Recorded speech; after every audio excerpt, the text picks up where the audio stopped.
Здравейте хора, продължавам поредица с бомбоните и съм взимала още два вкуса. Нека да ги пробваме.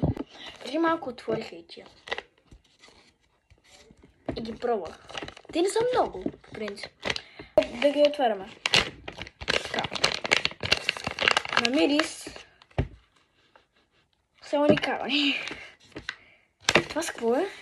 С праско. Е така изглеждат. С праско. Чакайте само 2 секунди. Така, нека да продължаваме с бомбоните.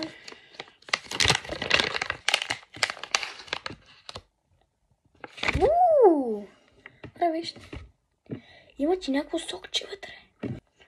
Ще така бе първо там, дето няма сокче.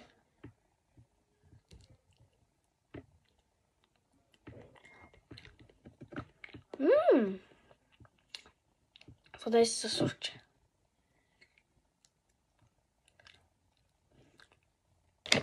Много са различни. Как го кажа? Но са...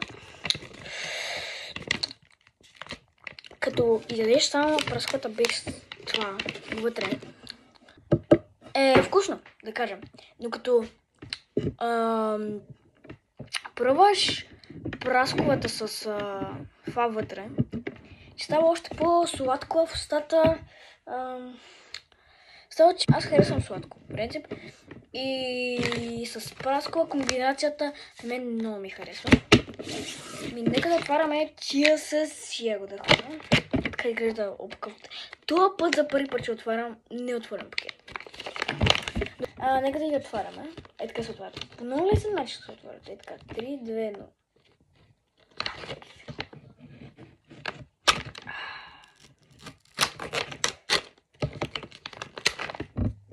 Малко не стана както аз исках, ама е така, нека да ги отваряме. Още не се усещат. Чакай.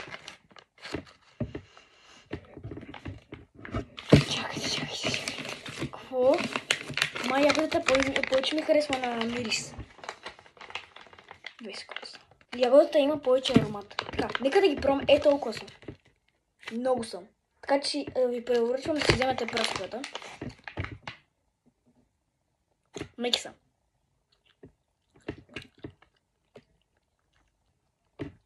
Е много вкусно. Със сокчето става още по-вкусно. Тия бомбони ми стават любими.